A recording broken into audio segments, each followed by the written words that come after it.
Welcome to our channel. Today we how to connect Klarna to Shopify for buy now pay later options, detailed guide step by step clearly. To connect Klarna to Shopify for buy now pay later options, start by logging into your Shopify account.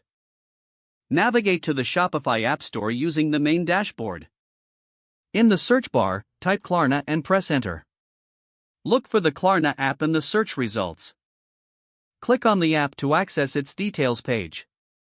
Next, click the Install App button to add Klarna to your Shopify store. Once installed, you'll be guided through the setup process. Begin by creating a Klarna merchant account if you don't already have one. Follow the prompts to fill in your store information and business details. After this, you'll receive confirmation once your Klarna merchant account is set up. Return to your Shopify admin panel and click on Settings in the bottom left corner. From the Settings menu, select Payments. Look for the Alternative Payment Methods section. Click on Choose Alternative Payment and select Klarna from the options provided. You may need to enter your Klarna merchant ID and password. After entering your credentials, click on Activate to enable Klarna. Once activated, Klarna will be available as a payment option during checkout. Test the integration by going to your store and adding an item to your cart. Proceed to checkout and check if the Klarna buy now pay later option appears.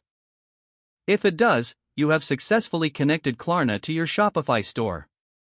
Make sure to review your settings and customize any options as needed. Monitor the performance and customer feedback regarding the Klarna payment option. This will help you understand its effectiveness and improve the user experience.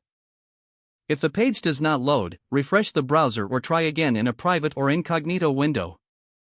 Make sure you are using the correct email address, then retype it carefully to avoid small typos. If your password is not accepted, use the reset option and create a new strong password you can remember. Check your spam folder for verification or security emails, then complete any requested confirmation steps. Enable two-factor authentication if available to improve account security and reduce unauthorized access risk. After signing in, review your profile details so your contact information and settings are accurate and current. Don't forget to like this video and subscribe to our channel for more step-by-step tech guides.